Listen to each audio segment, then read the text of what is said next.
remember to record Hi, before how are seeing you? the sign. Hi, nice to have you. All right, Thank so this evening we're going to be looking at activities that go beyond book reports. And these are basically activities for extensive reading. And just a reminder to everyone to mute yourselves.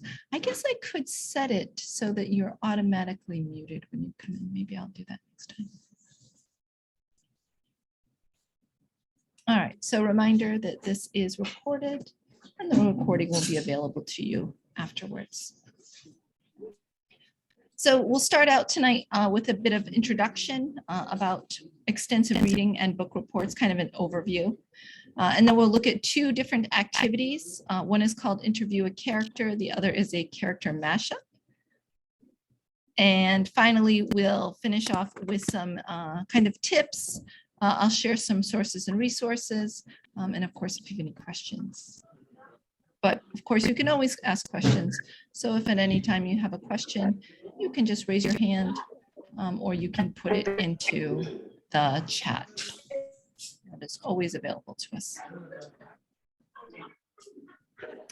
All right, so first of all, extensive reading, we together haven't used this term before, so I'm not sure if everyone is aware of it.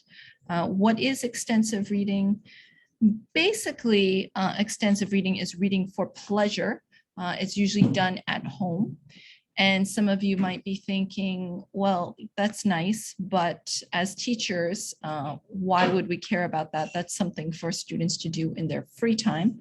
But it's actually something that as teachers, we should be encouraging and promoting, and is often what we're doing when we assign long reading to students, the kinds of things that go with book reports.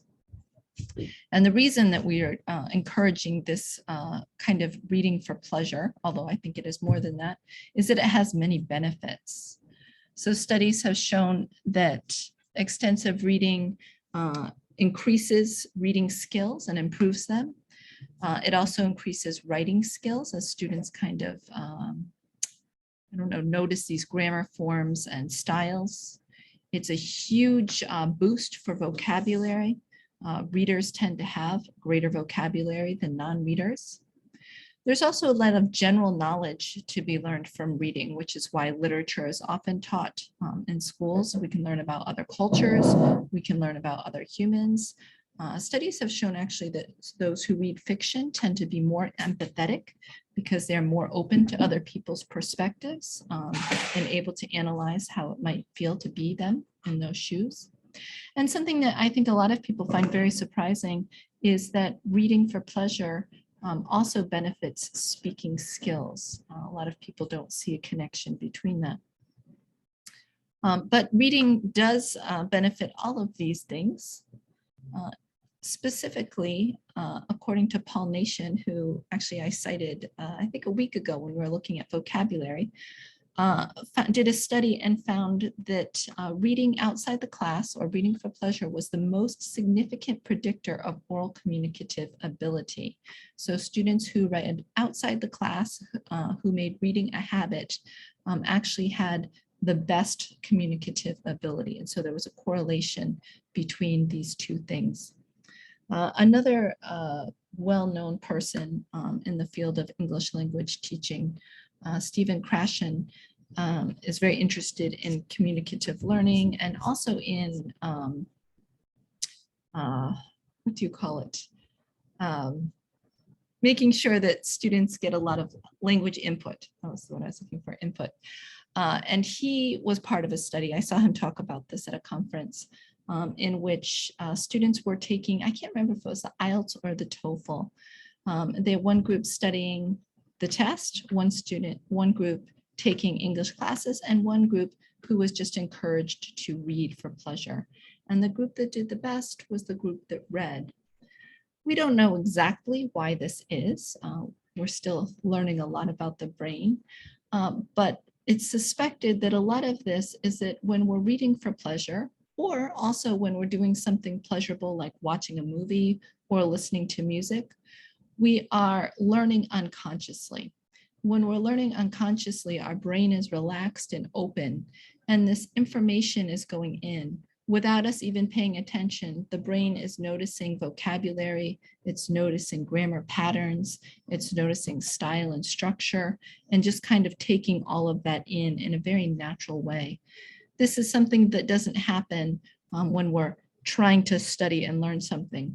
We may study and learn something that we really focus on, but because we're so focused on it, we're not taking in that other information. And it could also be stressful to learn in this way. When we talk about extensive reading, the opposite is intensive reading. And intensive reading, I think, is the kind of reading we mostly do and think about and teach and practice at school and in classes. So according to British Council, intensive reading involves learners reading in detail with specific learning aims and tasks. So this would be like skimming and scanning, reading for detail, reading for main idea, all those skills that we practice. Extensive reading, on the other hand, as we've been talking about, this is reading text for enjoyment and to develop general reading skills. So this also promotes reading fluency. Those who read for pleasure tend to be faster readers and better readers generally. So often when we're doing this kind of reading, we assign some sort of reading. Students' homework is over a course of time to finish their book, and then we often finish this with book reports. So I'm curious about your perspectives. Have you assigned book reports? Have you written book reports yourselves? What are the pros and cons of book reports? I'd love to see your answers in the chat, or please feel free to raise your hand and let us know what you think about book reports and your experience with book reports. I'm very curious.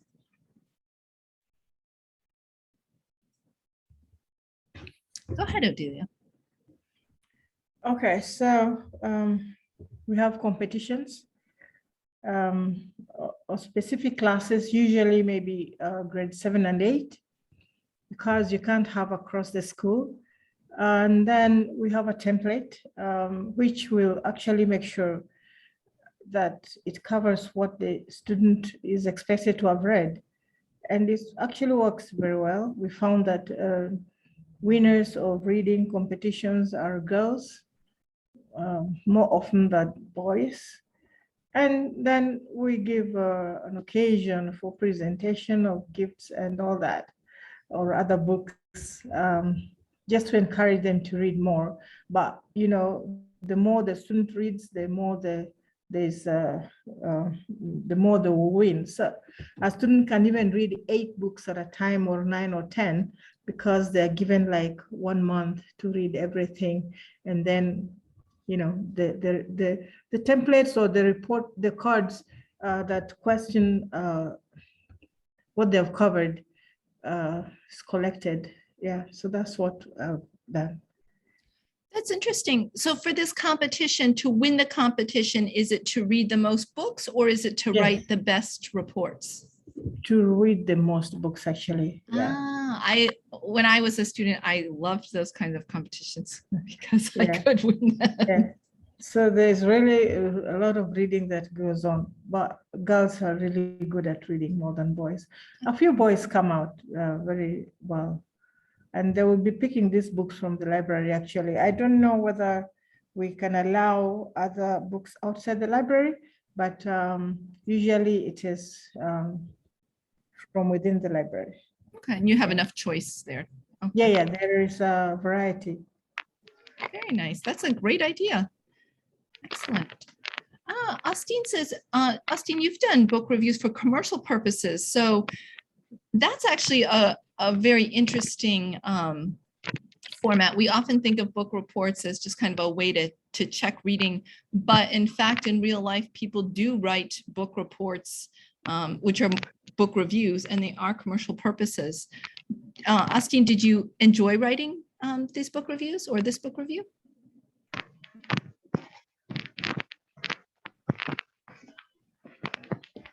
Yes, I did enjoy. I did enjoy. It was good because I had to read the whole book first, and then now think through it. Think about the idea that the author had in mind when he or she was writing, and also what did he or she want to address. Because most writers, when they write, they're writing about a particular situation that might be happening, or a particular issue that is happening that they feel needs to be addressed within the society. But it was a nice experience, though I also enjoyed the money. Yeah, that is a plus, isn't it? It's a good motivation. Yeah, so what you're saying there kind of speaks to one of the reasons why we have students do book reports. If we just ask students, okay, read a book. Okay, I read the book, they're done. But a book report forces them to think more on it. Why did the author write this book? What was their purpose? Things like that. And then I think in Odelia's case, the book reports are to kind of a way to make students accountable. So that's why there's this template to make sure the students have read the book. They have some proof that they read it. Teresa says she has done book reports, especially during annual book week. So I'm imagining annual book week is like a celebration of reading, and then book reports are part of that, I'm guessing. So you all seem to have good feelings, or not all, but those who spoke seem to have good feelings. Does anybody have any negative or any disadvantages of book reports? I myself really like them, but go ahead. I heard someone. Yeah, I just wanted to say that we also do book reports during the writing task on book reviews. Then I ask my students to go and read whatever book they've done, and I mean, they can get their hands on, and then they write the book review. But okay, the down part of this is that students actually go online. They can go online actually, and then get reviews from there, because most books are online. So, and then there are reviews, so they can actually get information from there. But that's why it's very important to design a very elaborative template that will ask questions across, even those that the book review might not, book reviews online might not ask, like the name of a cat or the name of something inside the book. Yeah, so what I know is that students can tend to go inside the internet and pick from book reviews there and report as if they read, which is not good. You bring up a very good point. Yes, if we're using book reports to check if students have read, or to get them to think more about what they've read, they can avoid this by going online. You're absolutely right. But your solution is a good one, making sure you have some kind of specific little questions that normally wouldn't be found online. And there is also, even without online, old school cheating. Another student asked, what was this book about? Tell me about it. Okay, I'll write my report. But yeah, those details help us to avoid that. Good. Celestine says book reports are like reader response, where you give your thoughts about the writer. I think, yeah, I agree. Actually, I really love reading, and I noticed that I read a lot and I don't remember a lot of what I read because I'm getting old. So I actually keep a book journal where I write a mini book report, and I do it so that I can take the time to respond. Anne says it's not a favorite with students. Some are lazy and won't read. They just Google up the reviews. Yes, that is absolutely an issue. That was one of the downsides for certain of book reports. Oven says, that's great. Could you please share the template that you use? Nancy M says, marking can be a challenge because the scope of what the learners write about is unlimited. Yeah, there's, of course, we can check basic facts of the book, but probably we want learners to go deeper than that. And then how do we assess that? Good. And then Owen says, or maybe you can just share the contents of the template. There are some really nice templates on general ones online, but I think if we're doing what Odelia is saying, then we actually need to know the book ourselves to look for these very specific things. Yeah. Patricia, some students simply copy some paragraphs directly from the book. And it's, yes, I have seen that too. Yes. It's terrible when students cheat, but it's really bad when they can't even do it well. Yes. I completely agree. Yes, assigning book reports, I have found things plagiarized off the internet. I have found this where they just copy from the book. I've seen students with 2 of the exact same book reports.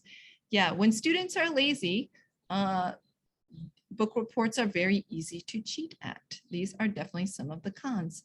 And when they're cheating too, even if they've read the book, maybe they're just lazy to write about it, but that doesn't get them thinking about it.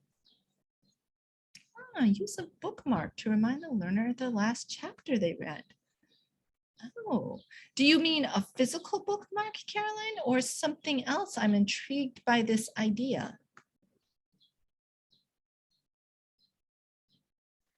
Yes, it can be either a physical bookmark or maybe just something, you know, like an illustration, a custom illustrated bookmark that can actually leave a mark of where the student last read the page or the chapter.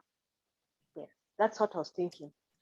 I love that as kind of a little check too. So maybe if you, everybody's reading a book and they have to be at a certain, you have like a check-in every week. Maybe they come in and they have to draw an illustration of what's happening in the book there. That's a great way to do it. That's not something you can copy from the internet, and would require learners to reflect on what they're reading. That's a great idea. Thank you. So I like I like bookmarks too. I like book reports very much, but there are some of the issues that you all mentioned. Yes, it is important to remind students that plagiarism is a crime. They don't always care, or they think that they can trick you, but yeah, it is important. But also, even if they are not plagiarizing, I've also read a lot of boring book reports. Either students are picking out the wrong details or going into too much detail or not enough detail. So I think Adelia kind of touched on this. It's really important when we ask students to write book reports that we provide a structure or template. So the structure could be done through specific questions, or it could be a specific template. This is useful for several reasons. One is to make sure that we are kind of getting the information that we're looking for. We're getting the students to think as deeply as we would like them to. So this will vary by level and age.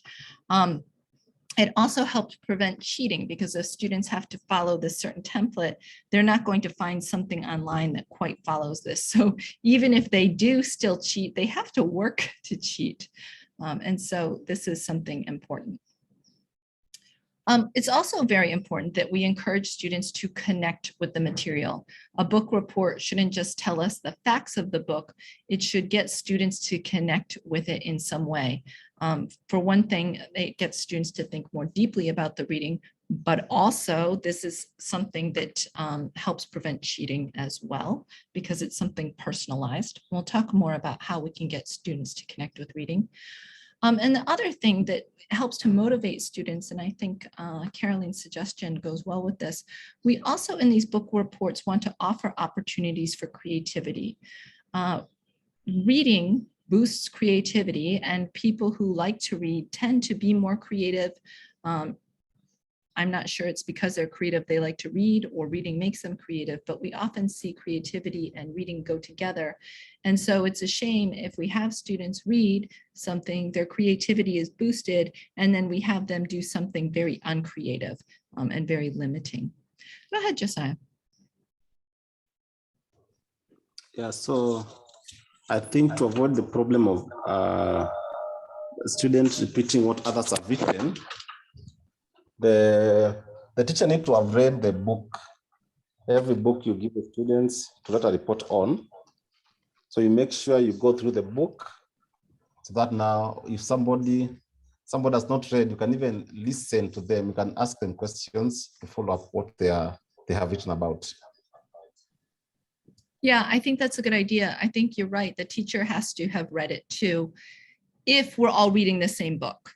Right? If the whole class is assigned a book, the teacher needs to read it too, which I know can be difficult. Teachers are busy, but yeah. Thanks, Josiah.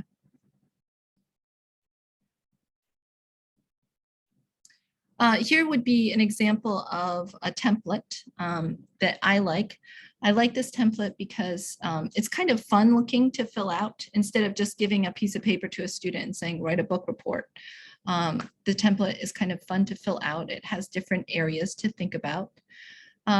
And in terms of opinion and recommend, these are chances for students to connect to the material. So they're connecting through giving their opinion of it and whether or not they recommend it, why or why not.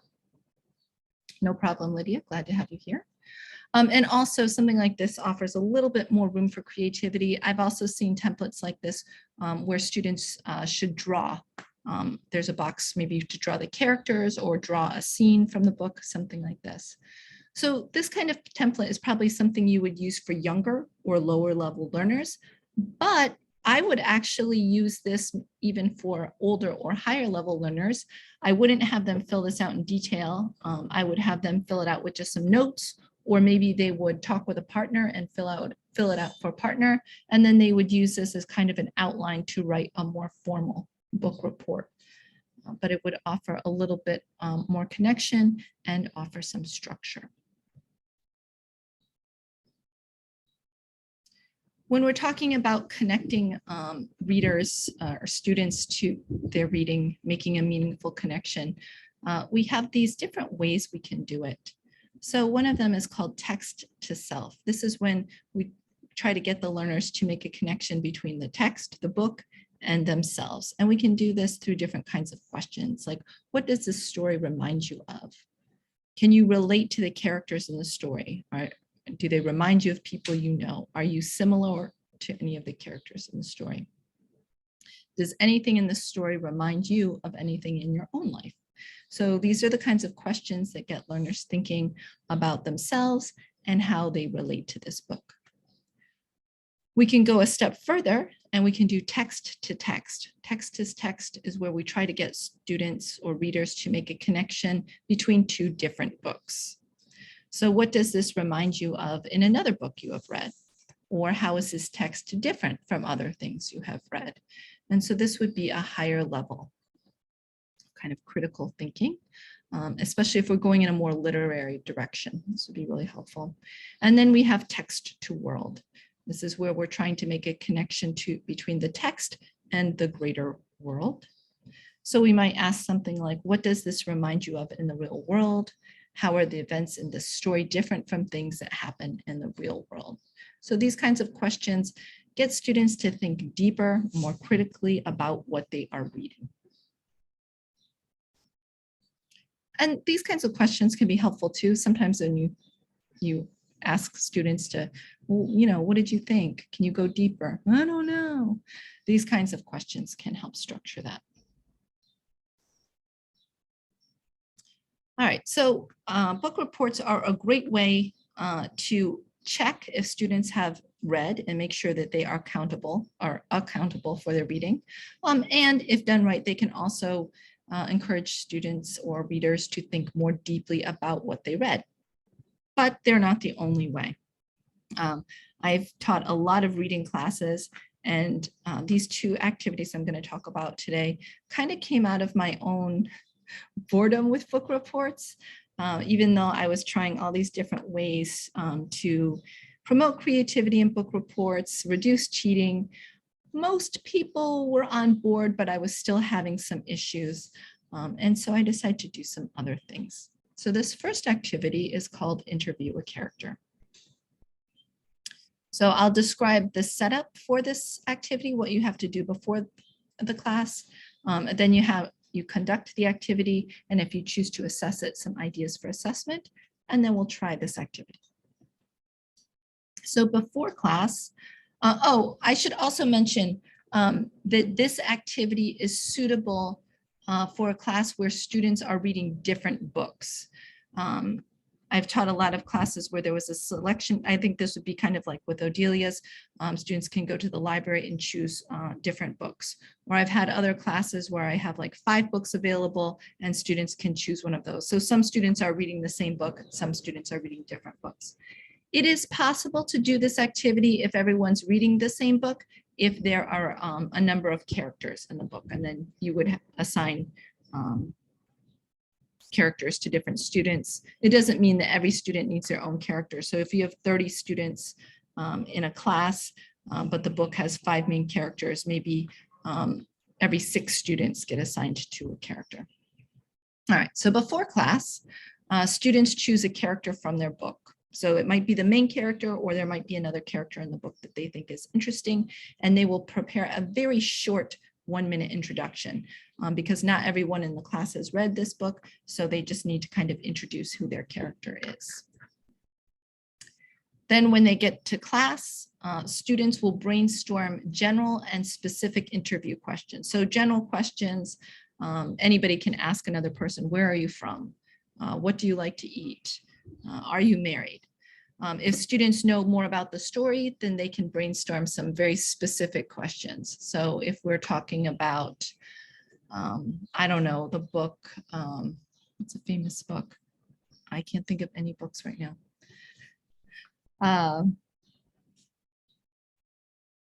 If we think of Alice in Wonderland, we might say, okay, when you saw the rabbit the first time, what did you think? Something like that. Yes, Odila, after this, I would love to hear that. That sounds like a great idea. Okay, so with Oh, can I have you hold off and when we finish this up, Sure. and we'll go for it. All right, so the rest of the class brainstorms questions so that they have their questions ready, because probably, as you all know, if you ever ask students to interview someone and you don't prepare them, they have no questions. And then you share the questions with the students so that they can prepare their interview and not put them on the spot. So when you're ready to start the activity, students take turns. They'll come up to the front and they will be interviewed as the character. So for example, I said Alice in Wonderland. So maybe I'm Alice and you can ask me questions, or maybe I'm the rabbit and you can ask me questions. The class can ask general questions or they can ask very specific questions. It's up to them. Those who are familiar with the book will ask very specific questions, probably because they're trying to stump the interviewee. And then the student who's being interviewed as the character will answer the questions as best they can. They won't know all of the answers. So for example, if I'm Alice in Wonderland and you ask me what my favorite food is, well, I don't think it's mentioned in the book what Alice's favorite food is, but she might say something like, well, I definitely don't like oysters because in the book, there's a scene where there's some bad animal and he eats all the oysters and they're these cute little things. So the answer should try to show some knowledge of the book, but if the person doesn't know the answer, that's quite all right.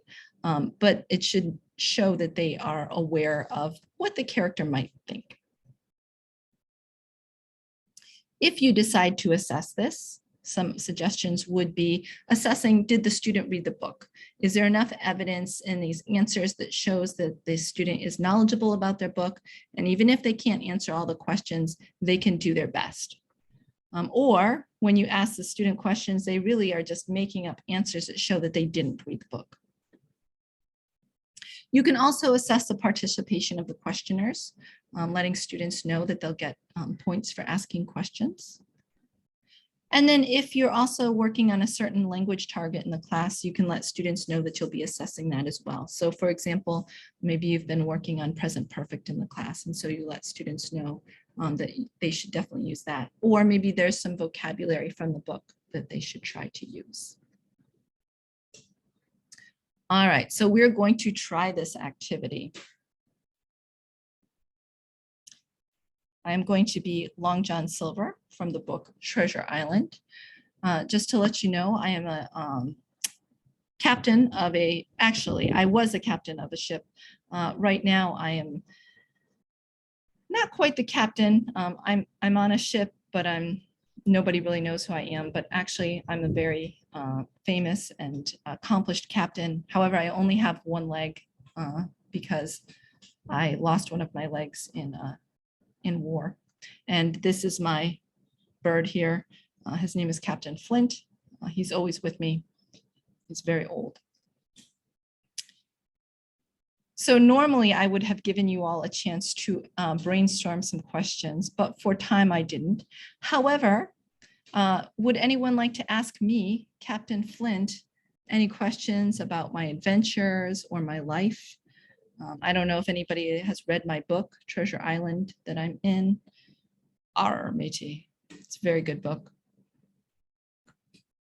Has anyone read Treasure Island? No. Feel free to ask me general questions. If you want to know where I live now, go ahead, Carolyn. The Treasure Island, is it the same as the one that I don't know if it has been converted into a movie or something. So I wanted to know, is it the same Treasure Island you're talking about? Yes. The book about me is so famous, it was made into several movies. Nancy, you've read it long ago. But so Caroline, I think you've seen the movie. Do you have any questions for me? Actually, I just wanted to confirm if it's the ones, because I've watched so many, like Pirates of the Caribbean, and then there's also Treasure Island. So I'm a little bit fogged about the whole scenario, but I remember bits and pieces. So could you please explain a little bit about it so that I can actually get unfogged, please? Yes, and that Pirates of the Caribbean, I see Jeffrey is also mentioning that. Nothing makes me more angry than Pirates of the Caribbean, because I am the original captain and I feel like Pirates of the Caribbean is just copying me, and that they should give me credit, because I was a famous captain who was very charismatic as well. And I think that Johnny Depp just tried to copy me as Jack Sparrow. Odelia wants to know if I'm not risking my life. Currently, no, I'm not risking my life. I've retired from being a pirate, and now I'm hanging out on an island with my lovely wife. And I trust my wife partner, but not any other pirates. I would never trust another partner. I saw someone else had their hand up. Josiah, go ahead. Yeah, it's me. Are you really the writer? No, Because if that, yes. I'm not the writer. The writer wrote about me. I'm the main character. No, I'm not the main character, but I'm the most important character. Sure, you are the one. Okay, a legend. Thank you. Thank you for your question. Okay. It is a fun book. All right, so it would go something like this. Oh, good question, Nancy. I think that Captain Flint was really 200 years old because he's very old and cranky, but it's hard to say. He already seemed very old when I met him. And I've asked him how old he is, but the only thing he ever says to me is pieces of 8. So I don't know if he's actually 200 years old, but that's a great question. Good question. Thank you. All right, so this is a fun activity. It needs, to have it be successful, it needs structure in the class. Students need to know what to expect. And I modeled it for my students first. Otherwise, they feel very weird about it. And they still actually did feel very shy about it. Some of them, more outgoing students really tried to act the part. Shyer students, not so much, but they liked, the students who read their books liked showing off their knowledge of the book. They liked being creative with their book and being able to do a little bit of kind of role play with this. All right, I'm going to give you a choice here. We can either move, actually, I have a better idea. Odelia, you talked about an interview you did. I think now would be a good time for you to share your experience. Okay, yeah, so what I do almost every year, actually, because I teach literature as well to upper classes. And I do this character show actually. So I first ask the students, we talk about some shows, and I ask them what the name of the show should be so that it can be like a TV show where you're interviewing characters. So some of them come up with names such as 11D talk show or breakfast show with 9A, you know, something like that. Very interesting names actually. So they'll have it written on the board and then they arrange the stage. And maybe I can combine other books we've read or because you see 11th grade, they do several books. So we can combine all characters. Apart from that, we can even interview the author. We can interview main characters, antagonists, and all the protagonists, and anything that, you know, they can come up with, they do it on their own. If you leave students to such things, they'll just arrange. And there's an anchor, the owner of the show, or, you know, yeah, the host actually. So they'll be writing on the board 11D table talk or breakfast show with, and then one of the boys who will have, or girls who will have accepted to be the host. And so he questions those people, gives them opportunities, gives each and every person an opportunity to question somebody else.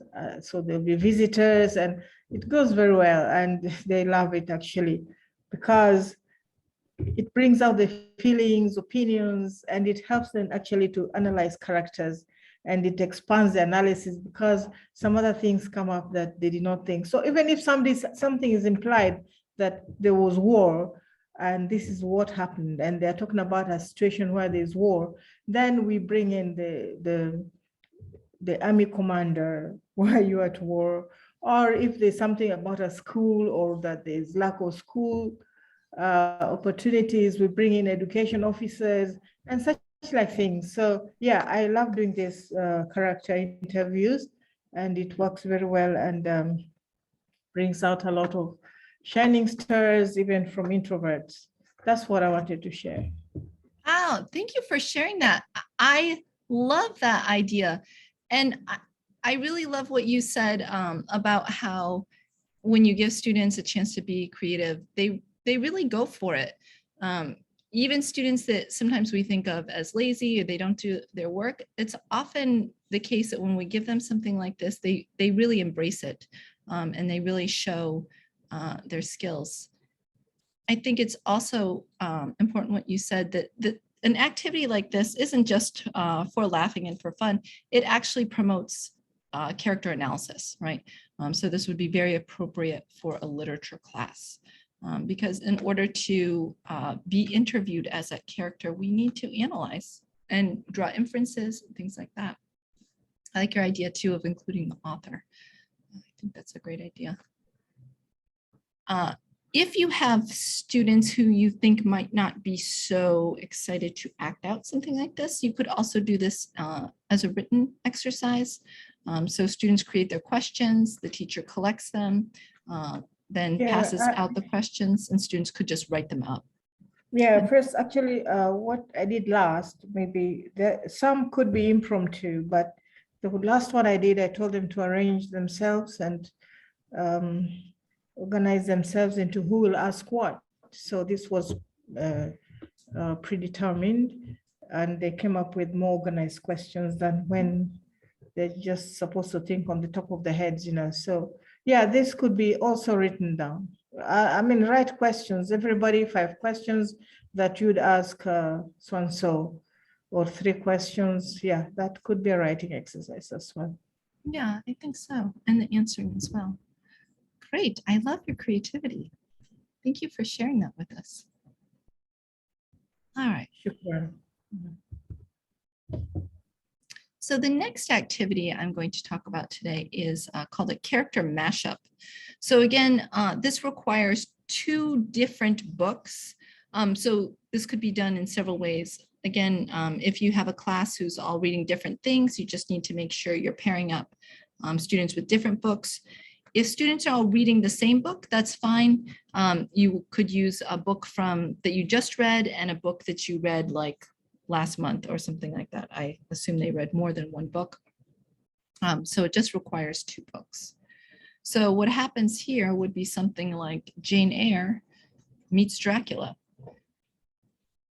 So in this situation, imagine that, I don't know if all of you have read Jane Eyre or Dracula, but Jane Eyre is it's an old classic. She's come to a house to be a governess, basically to babysit this little girl. And it's a very strange house and kind of creepy, and there's weird noises at night. So we imagine maybe Jane got up one night and she hears some weird noises, and maybe she comes downstairs and finds, oh, there's a gentleman sitting by the fire. He's very charming, but he's very pale, very charming, very nice. They have a conversation. She goes back to her room. She can never find him in the day. She only sees him at night. Then later she starts to know she has some like little bites here. And what happens after? I don't know. So with the character mashup, we pair up students who have read different books, or we can have them pair up themselves. And then they should first share a bit about their book. So if they haven't both read the book, they'll need to explain their book, what the basic plot is and the main characters of the book. This way they have a chance to learn about another book. And then from there, they're going to create a skit or a dialogue in which the characters from each of the texts interact. So I explained to you the scenario of Jane Eyre meets Dracula, but if I were doing this, there would be the conversation where they meet. The skit should include aspects from both books because we want to confirm that both students have read the book. And then also they should introduce the setting, and then they perform their skits or their dialogues in front of the class. So I had a lot of success with this. The interviews I did, I would say they went really well. But as I mentioned, some students really went for it and some students were a little bit more shy. But for this, I was astounded by my students' creativity. I think because they were able to collaborate, it really encouraged them to kind of be a little bit braver and show off a bit. That was a lot of fun. If you're assessing this, again, one thing you might be assessing is evidence that both students have read the book and understand them, that there's enough information in the skit that shows that they know the book and they understand the characters. You could again pair this with some sort of assessment of target language or require that they use vocab from the text. So maybe while they were reading, they had to keep a vocabulary journal, and in this skit, they need to use some of the vocabulary that they've been recording.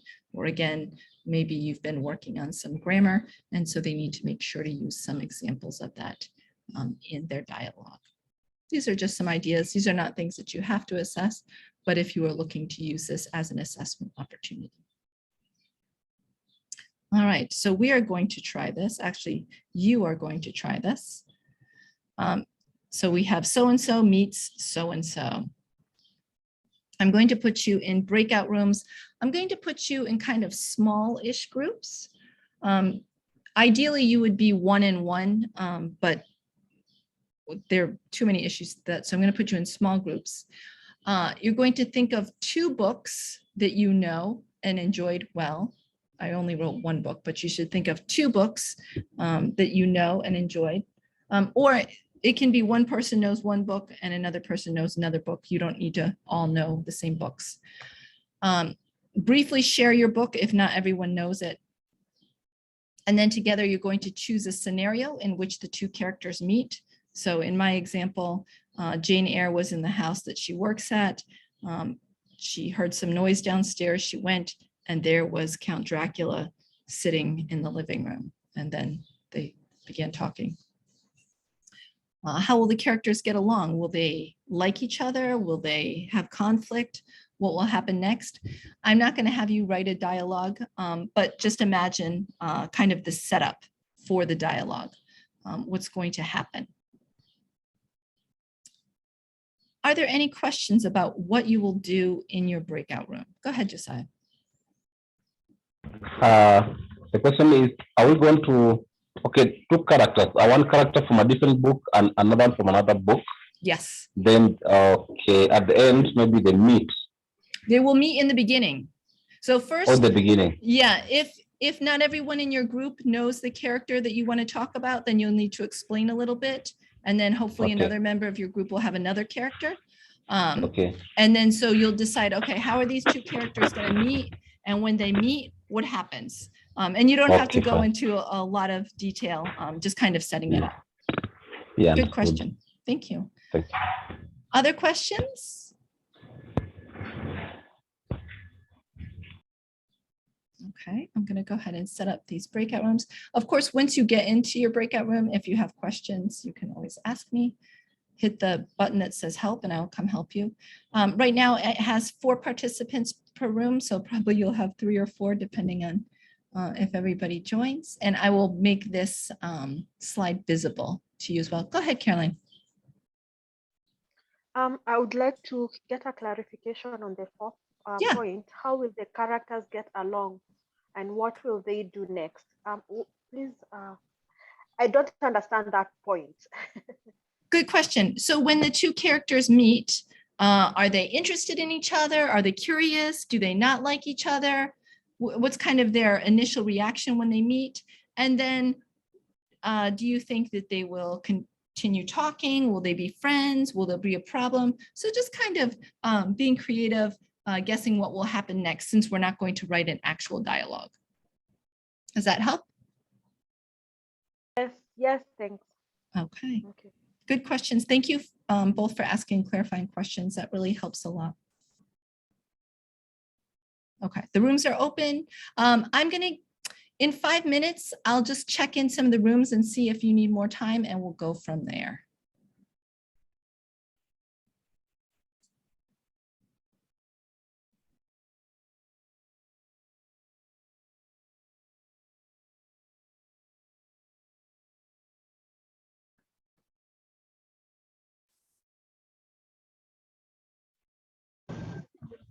Right. Looks like we've got everyone back. Margot, you're in outer space.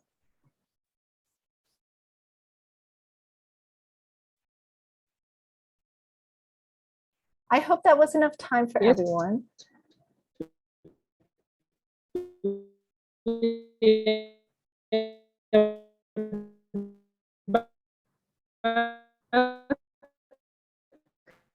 Christine, I can't hear, your sound is breaking up.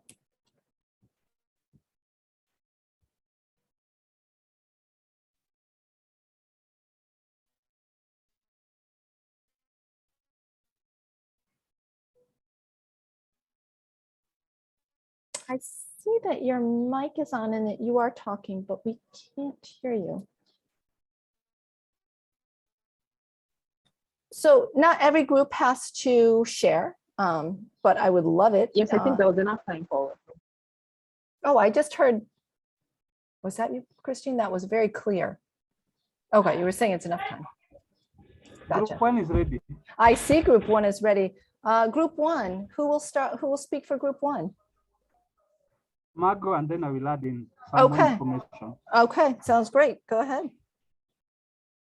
Okay, good evening, everyone. We chose 2 books. It's Far Too Much, and that's a set book. And we also chose The Great Gatsby. In The Great Gatsby, we have a lady called Gatsby who wanted to live a lavish life. A man, it's a man. A man, okay, sorry, Yes. yeah. A man wanted to live a lavish life, will do like things like parties, who was self-centered. And then in the He's Far Too Much, we chose the character Hisfa. Hisfa is a character who is corrupted, who wants fame, And like in school, he'll teach children theory and not practical. So when they go out there, they can't be employed well because they're not practical. And he also lives a lie in his life. Like he wants that fame, he wants to rule everyone, yet he's not that person.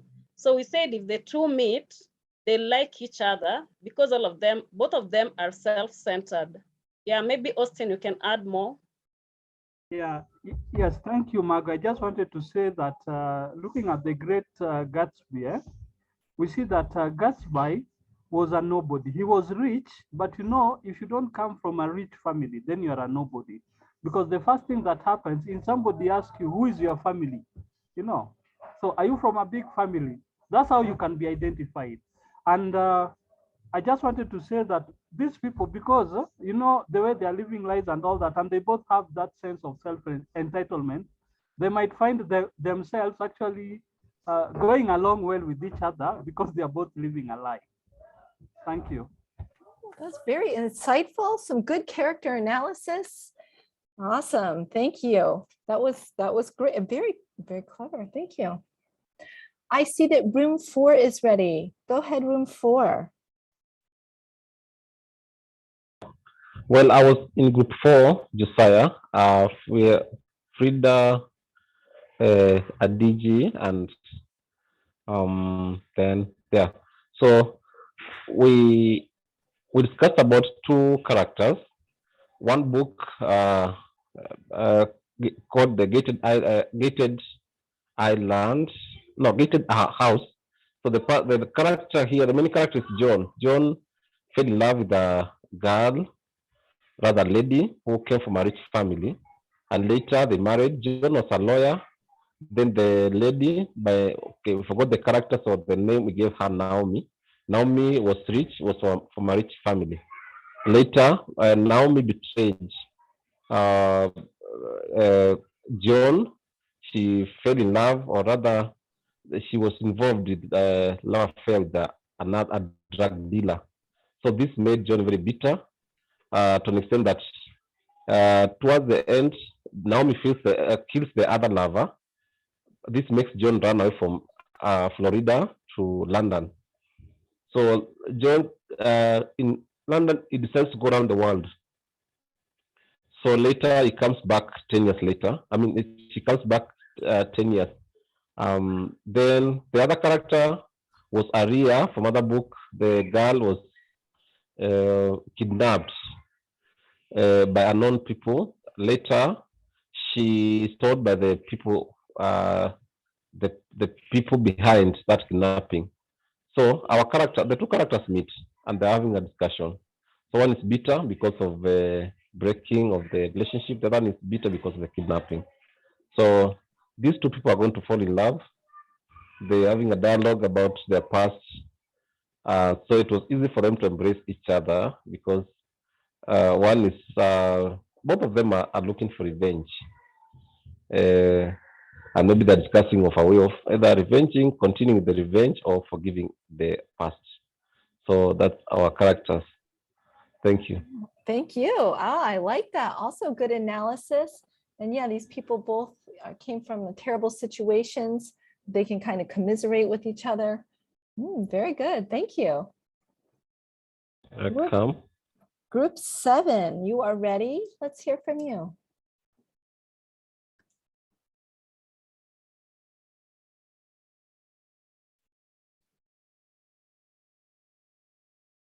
Collins, will you speak for your group?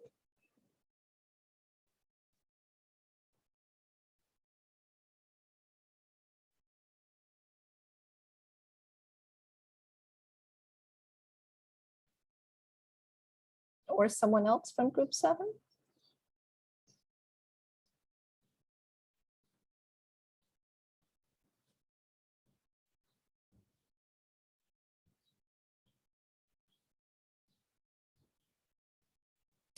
I'm not sure if maybe you're speaking, but your mic is muted.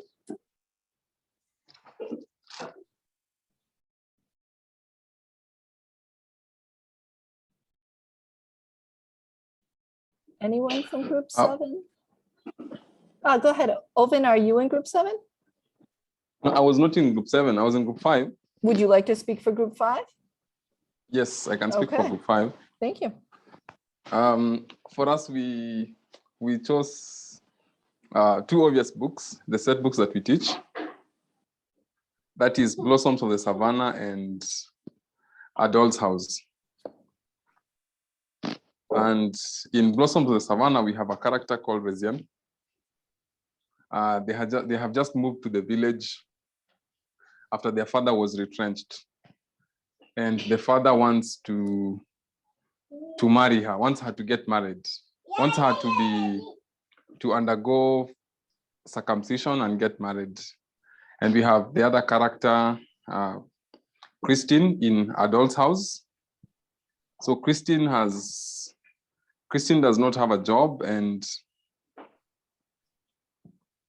her mother is unwell, and she actually wants to get married to support the family. So the mother is unwell, and she has a brother to support.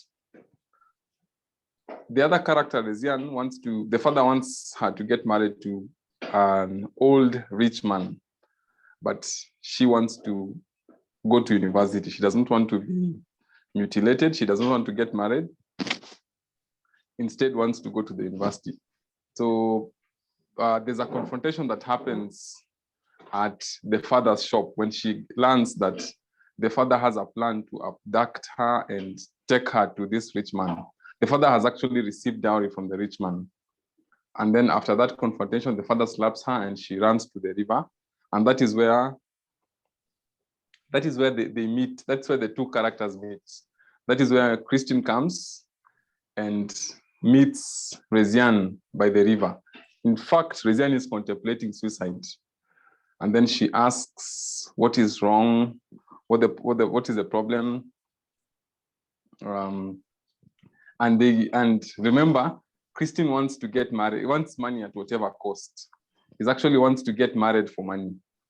So, and that's why we reached.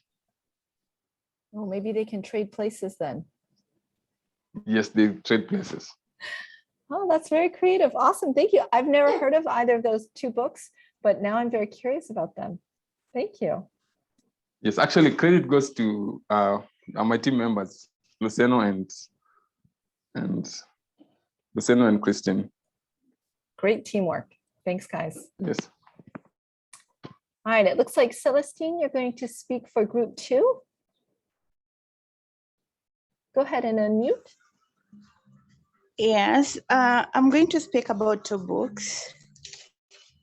We talked of Things Fall Apart by Ngogi and River and the Source. So in Things Fall Apart, we have Okonkwo as the protagonist. Things Fall Apart by Chinua well, Achebe. Yeah. So we have Things Fall Apart. We have the character by the name Okonkwo, whereby he believes he has beliefs, religious beliefs in chi, the personal chi, that he believes that every person is born with. And when the Western culture comes and tries to take that away and give them the concept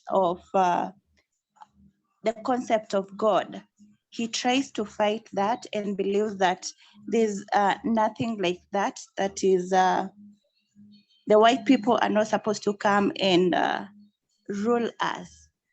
So we have this scenario whereby one day he goes to the farm to prepare the land, and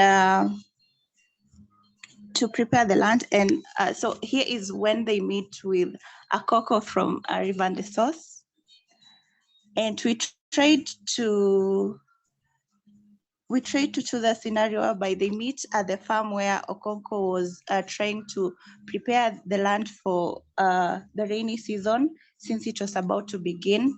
And then Akoko asks how is he assertive that the rains will come soon. So Okonkwo replies and say that she has been always positive and doesn't want the rains to get him off guard. So that is when the two characters meet. And at the end of it all, since Okonkwo did not want to be seen as powerless in the community, and when the Western people took over, like all the villages in Umofia, it was a village where Okonkwo came from. So he did not want to be a part of that Western culture. So they choose to live together, the village, and go away to start a new life. Oh, I like that. So they kind of found kindred spirits in each other. Oh, awesome. Thanks very much, Celestine. Yeah, thank you. I agree with Austin. These are great lessons and insights from the book so far. Thank you, Margot. Yeah, okay, the other book is called He's Far Too Much. Okay, I know The Great Gatsby, but the other one I didn't. Oh, very good. Awesome. Do we have any other groups who would like to share? You are not required to, but I would love to hear your ideas if you would like to share them. Go ahead, Collins. Okay, good evening, everyone. I would Hi. like to talk about, hello. I would like to talk about river between and the river and the source, of which we have two characters, that is Wayaki and Akoko. First, I will talk about Wayaki, where he tried to save his people from the colonization by building schools and also providing education, by also encouraging community to be educated the African setting. Now, when you come to the river and the source, you find that this woman, she tried to save her family from harmful culture when she takes her only daughter to school for the first time, becoming first for her kind, having Western education. You find that these people, they came to meet where they establish schools to start African education. I think that's all what we have discussed as Group 7. Great, thank you for sharing with us. Very nice. All right, any other groups want to share? I don't want to take away opportunity from anyone. I also don't want to force anyone. There's Odelia. Oh, go ahead. Yes, Odelia. Okay, so we were with Robina, and I thought she said we agreed that she's going to share. Because I've talked a bit too much today. So anyway, time is going, and we talked about that book, that setup about this lady. Again, I forget the name of this set book that I think in Kenya currently. They're talking about this lady that relocated with her family to the village. She's called Resien. Yeah, so in that, I've forgotten the title of the book as well. The lady that went and refused to go through, who was supposed to marry this old man and was being forced to go through genital mutilation. And so I told her that we should pair her with Mulili, the character in Betrayal in the City. And so they meet. So when they meet, Lily being a chauvinist and being a very rural person, although lives in the city, when they meet, there's a clash between the old and the new, and she feels bad when Mulili tries to convince her, and is very rude. Mulili is a very rude person, to convince her and confronts her and asks her why she doesn't want to follow her parents' traditions or the traditions of the village or the tribe, whatever. And So she tries to deal with her, like she's going to do all that it takes, because Mulili is used to corrupt ways and to using tall relatives or big uncles to get things done, because Mulili represents nepotism and corruption. So Mulili goes ahead to try to deal with her, and that's when Rezian runs away. So when Rezian runs away, Mulili comes for her, and then he's very disappointed that she has actually beaten her to it and run away. Yeah. Very nice.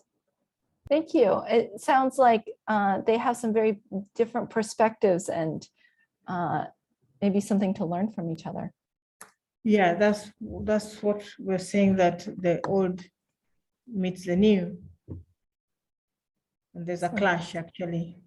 There's no compromise here. Yeah, it sounds like they are quite different in their ways. Yeah, it's just like chalk and cheese. I like that. Thank you, Adelia. I would have to agree with Luceno and Margot. That is food for thought. Something to think about indeed.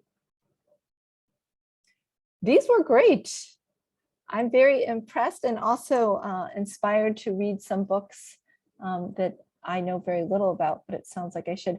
I hear this term set books from a lot of you. I'm guessing that set books are like part of the curriculum, books that everyone in the school system reads.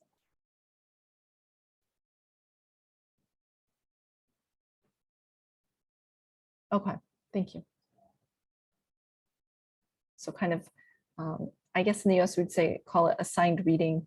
But yeah, something that everyone who grows up is aware of this book because they've all read it in school. It sounds like you read good books in school too. All right, so just a couple final thoughts on extensive reading. Set books. Are they extensive reading? I would say so. We are trying to promote enjoyment, even though they have to read these books. I will say though, when we are truly successful with extensive reading, we do have some choice involved. So it is nice when students can choose what they're going to read. I know that that is not always the case. Certainly in US education, we also have certain books that we have to read. But when we can involve some choice, maybe not in what they read, but what they do with it, it tends to increase motivation and participation. For extensive reading, one of the components of reading for fun is that students should be reading something that is not too difficult. It should be at or close to their level. When we're giving them really challenging texts, this is something for intensive reading, where we're closely analyzing, reading for detail, doing all those reading skills.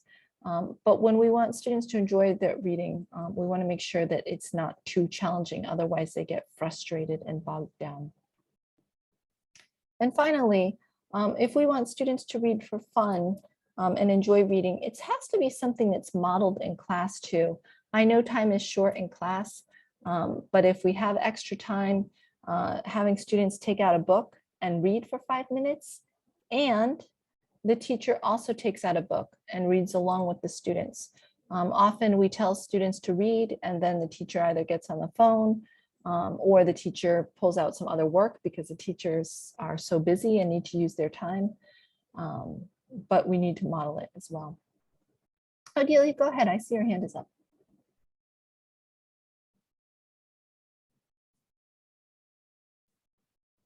No, I already did. Oh, okay. These are some sources and resources. British Council has, awesome, has some nice articles about extensive reading. There's the Pollination article that I included here, more about extensive reading. And then this last article is about those connections, text to self, text to text, and text to world, if you think that might be useful. Owen, I learned a lot today too. So today marks the end of our twice a week sessions. This might be good timing for you all. I know you're busy with school, although I think you have a long weekend. So we will be meeting on Tuesdays, but at the same time at 5 to 6:30. But if I can get people to do what several of you have done, Oven, Lillian, and Rukia, and present on topics, then we can stretch those sessions to 2 hours. I would love to hear ideas from you all. Your teachers, you have experience in this education system. You have a lot to say, a lot to share with your fellow teachers. This is, if you present here, even if it's only 15 minutes, it is something that you can put on a CV. And it would be a great warm up if we were to have some kind of event, as Luciano is suggesting, where we're all under one roof pouring out our ideas. This would be a great warm up for that. So if you have something to share with us, contact me or Austin. We'd love to hear from you. These are the next 4 topics. Some of these are based on the survey form that Austin sent out or LPAC sent out. We'll be looking at teaching listening, related to that, using music in the classroom, using language communicatively, and then we'll also look at using games in the classroom. You can see that this is only the next 4, and I am looking for ideas for future sessions, and therefore I have a poll for you. So there are 2 questions in this poll. The first one asks about your interest in these topics. You will not hurt my feelings if you are not interested. I would rather know now so that I don't try to do a presentation on it. And then there's a second open question: what other topics interest you? Please do fill this poll in. It's very helpful to me. Thank you all. I have learned a lot as well. And I look forward to learning more from all of you. You have very interesting ideas and perspectives. And you are truly professionals. So it is an honor to be colleagues with you and get to see you every week. If you're not sure about any of the topics in the poll, feel free to ask and I can clarify what is meant. I agree, Josiah. It makes the class much more interactive. It takes reading, which can sometimes be hard to make communicative, brings a communicative and creative aspect to it.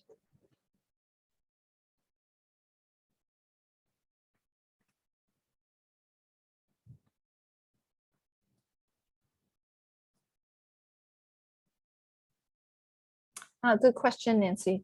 Corpus linguistics, I touched on it in the vocabulary session, is a collection of language from different authentic sources. And then there's a computer program that goes with it that analyzes the language, looks for patterns. You can analyze use.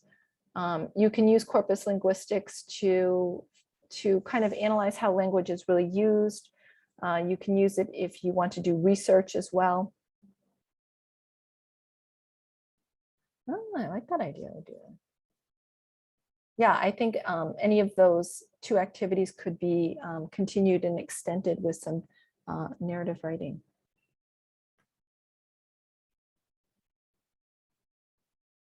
Oh, something else that was mentioned in the Google form was reflective teaching. I'm definitely going to include that, but I think it's probably going to be one of our last sessions because it's kind of like a closing kind of session.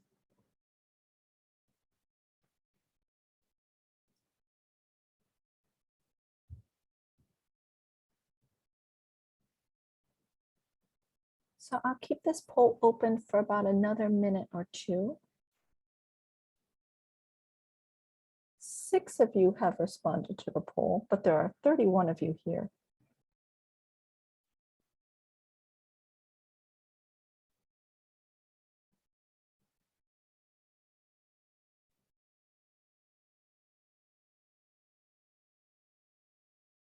Now I have 7 of you, which is almost 25%.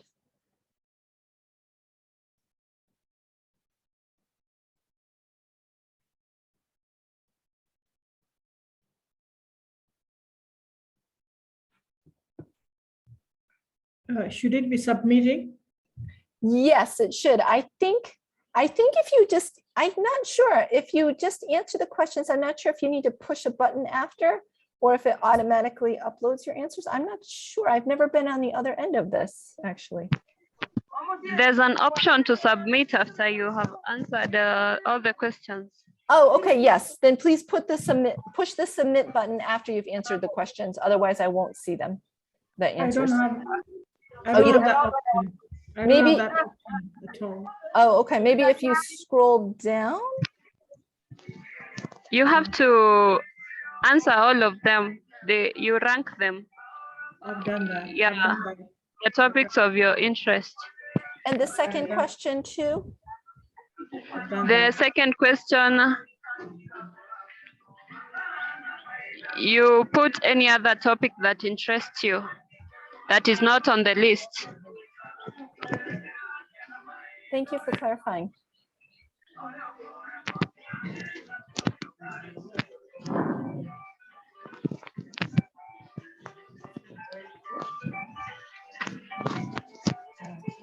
While we're finishing up, Austin, any announcements, messages, thoughts? Okay, thank you. Thank you, Mina, for the session. I know it has been a great session. I just want to say that normally when we clear the month, we do a Google form just to get your thoughts about how the session was. So we are preparing one. We can share it either on Saturday or Friday, just to help us to see if these sessions are really helping the teachers out here. And you being the representative of the teachers, I think you are given opportunity. And also on top of that, you are still free to suggest areas you feel you want to be touched on. So Mina, I might have more areas for you after those Google Forms have been formed. Great. Yeah, so that's what I wanted to say. And just like Mina, I've said, we have now settled on Tuesdays. And it will depend with us as teachers for this to run for 2 hours. Because we know we're only meeting for once a week now. So if the engagement levels are good, I think we'll be doing the 2 hours. So that also Mina can get a time to relax a bit and also hear us. Yeah, but thank you all and have a lovely weekend. We're actually having a long weekend. So have a lovely weekend. Thank you. Back to you, Mina. Thanks, Austin. Yes, everything Austin said, please fill out the form he sends you as well. And thank you to those who have filled this out. Great ideas. It's very dark in here. I don't know if you can still see me. But yeah, enjoy your long weekend. Maybe you'll have a chance to read something too.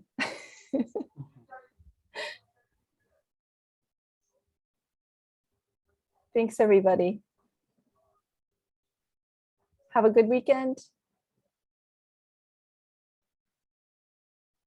You too, Mina. Thank you. Thanks so much. Bye. Enjoy your weekend. Bye. Bye, everyone. Eid Mubarak. Oh, Eid Mubarak, yes. Yeah.